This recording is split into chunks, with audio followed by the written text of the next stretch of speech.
Kasama ang Palawan sa listahan ng mga pinakamagandang lugar sa buong mundo.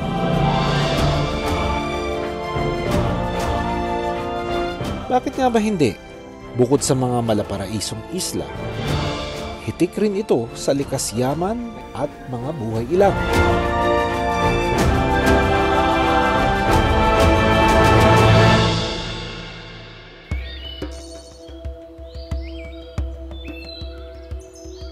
Ilang beses na akong nakarating ng Palawan.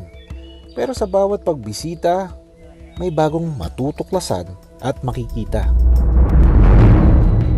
Ayan mo lang, bigyan ko.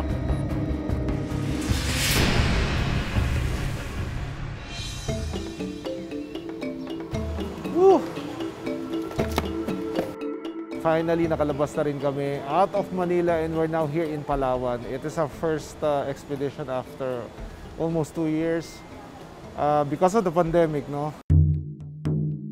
Hindi na bago ang hayop na nakatira sa mga kagubatan dahil dito ang kanilang natural na tahanan. Pero sa Palawan, may mga hayop daw na kapitbahay na lang ng mga tao. Ayan mo lang, bigyan ko. Ito ang video ng isang pamilya ng Asian Small-Clawed Otters o dungon na nakunan malapit sa fish pond ni Mang Dom.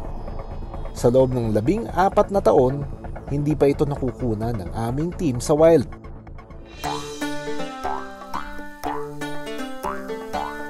Sa buong Pilipinas, dito lang sa Palawan nakikita yung Asian Clawed Otter o kaya yung dungo na tinatawag. Ilang beses na natin itong hinanap, pero talagang napakailap.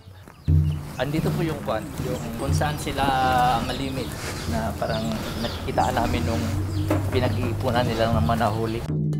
Ito nga yung dumi, parang may mga digested pa yung iba na shell, parang nginat-ngat na shell, dinurog. Siguro yung sa video na yun, kaya nila natsyempohan kasi maaga na, no? Siguro medyo na-delay sila sa activity nila during that day, pero papunta sila doon, maghahabulan.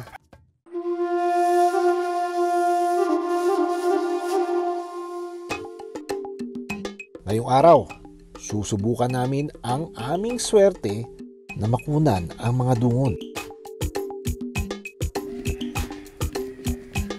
Bukod sa pag-aabang, nag-set up din kami ng mga CCTV at camera trap. Ayan, nakailaw naman siya, yo. Ito, check natin maigi. We're hoping na baka makakita kami o makakuha kami ng first ever footage namin nitong mga dungon na ito. Sanay na makisalamuha ang mga taga-Palawan sa wildlife. Tuwing umaga, bukod sa mga huni ng ibon, may ibang gumigising kay Allen.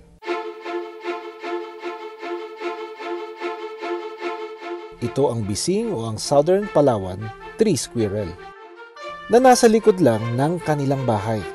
Kadalasan itong mga squirrel na nakikita natin dito, lumalabas sila sa mga malalamig na parte ng araw, usually sa umaga. At saka pahapon, makikita natin sila dumadaan dyan sa mga puno na yan. No? May mga times pa nga na from one tree to another, naglilip sila. No? Just to get food. Minsan naman, makikita mo sila, pauli-uli lang sila, paakyat, bababa doon sa mga puno, sa mga sanga. No? Nai-istorbo ba kayo ng mga bising? Hindi po. Hinahayaan lang po namin sila na nabubuhay kami, nakakasama sila without harming each other po. Hindi lang bising ang naglalaro sa mga puno sa likod ng bahay nila Allen. May mga flying lizard na naghahabulan. May kumakain. Ang isang ito, naglabas ng kanyang julap na indikasyon na dito ang kanyang espasyo. Dahil para kina Allen, kung may respeto, pwede namang maghati ang tao at hayop sa iisang teritoryo.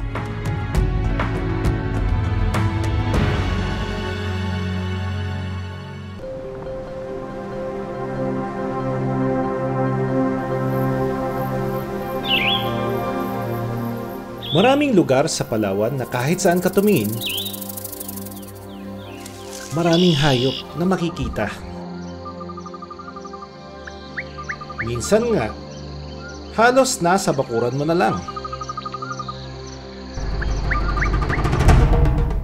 Ang mga dungon o Asian small-clawed otter Ayan mo lang, videoan ko. palagi raw nakikita sa paligid ng fish pond ni Mang Dom.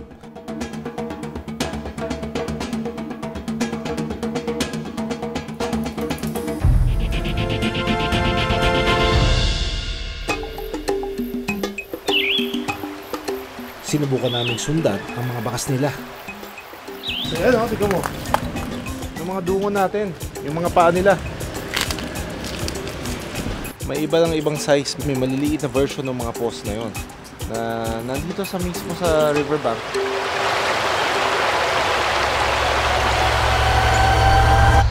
Gabi raw nang madalas lumalabas ang mga dungon. Kaya naman nag-set up kami ng mga CCTV camera sa lugar. Ayan, nakailaw naman siya, Para makuhanan ang mga dungon na namamataan sa fish pond ni Mang Dom. While we were checking the camera traps, nakita natin may gumalaw, may sinag yung mata. Ang mga dungon na kaya ang nakuhanan ng CCTV?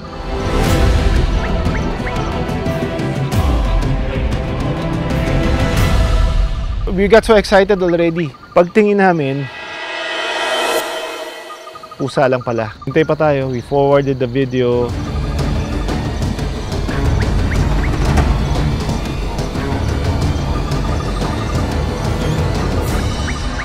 May dumaan na naman na isang hayop, na paikot-ikot siya dun sa area na yun. Hindi man nakunan ang mga dungon, may napansin kami sa mga kuha ng CCTV. Para nakatingin lang sila dun sa isang lugar, observing sa isang activity na nagaganap. Siguro, nandun na yung mga dungon natin. Hindi nahagip ng CCTV ang tinitignan ng pusa at ng ibon.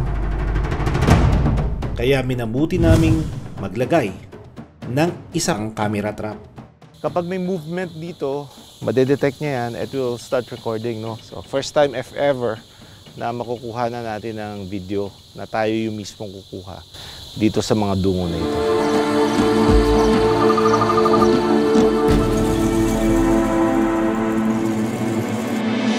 Yun! May dumi dito sa area na to. Yung dumi nila, ayan, kasama may gritty, very loose. Let's get the video from here. Exciting to.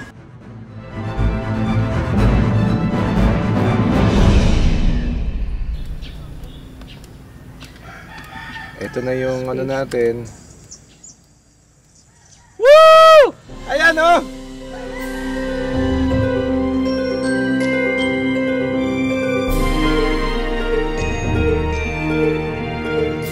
They seem to be so curious doon sa camera na sinetap natin. Yun. Ayun, kita mo yung kanilang udder, yung kanilang mammary glands. Very prominent. Baka nagpapadede pa to. Ibig sabihin may mga young ones na kasama ito dito sa pang-hunt din nila. Finally, we have our very own. This is so many years in the making. Ang tagal na namin. Ang hirap kasi talaga makita ng dungon. These are very smart animals, very elusive, and very sensitive sa kanilang environment. In fact, they're known as barometers of the environment. Doon lang sila tumitira sa lugar na may malinis pang tubig. Maswerte ang Palawan that they can still see the species of animals in their surroundings. Ayan mo lang, videoan ko. Sa loob ng mahabang panahon, parang naging border na ni Dom sa kanyang fish pond ang mga dungon. Hinahayaan lang din namin na okay, kung minsan hinuhuli nila isda, sige lang. Kung hindi naman nila kayang ubusin. Halimbawa si Mang Dom at ang mga dungon na kung may respeto, posibleng mabuhay ang magkaibang nilalang sa iisang teritoryo.